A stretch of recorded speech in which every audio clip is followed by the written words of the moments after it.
अनवर दीवाना कहाँ घर है? बस्ती बाला राही गाँव अपन दिल क्या दे, अपन दिल क्या दे, अपन दिल क्या दे छोड़िया हमारा नाम खोल देबो फेयर लवली के दुकान। अपन दिल क्या दे छोड़िया हमारा नाम खोल देबो फेयर लवली के दुकान।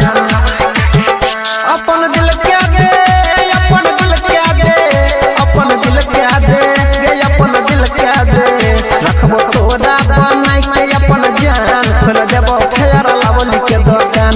अपन दिल क्या दे छोड़िया हमारा नाम खोल देबो फेयर लवली के दुकान, खोल देबो फेयर लवली के दुकान।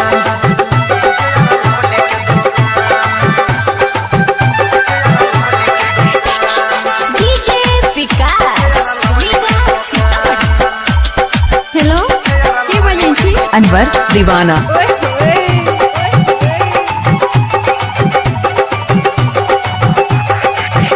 दिन रात तू गाल में लगई है, वीडियो कॉलिंग पर चुम्मा दिहल करी है।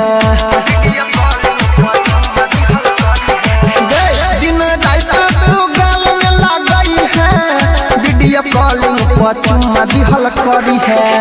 राख देबोगे, राख देबोगे, राख देबो मनिहारा के सामान खोल देबो फेयर लवली के दुकान। अपन दिल क्या दे छोड़िया हमारा नाम खोल देबो फेयर लवली के दुकान, खोल देबो फेयर लवली के दुकान। क्या नाम है आपका? अनवर दीवाना बस्ती बाला राही गाँव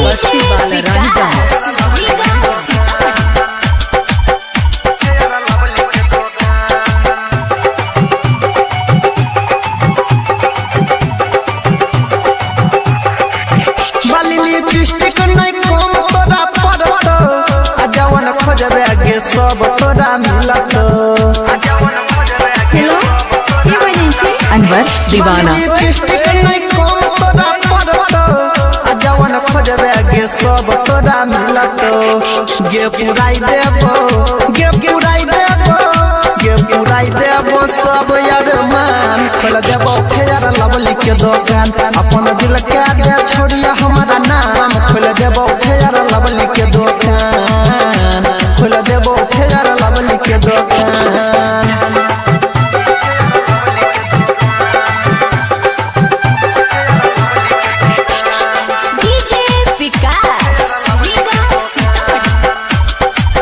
क्या नाम है आपका?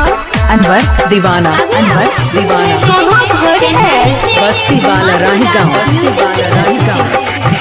सुनिल नी दर्दी परवीन कहो, अनिल यादव फेरा में तोरे रहो।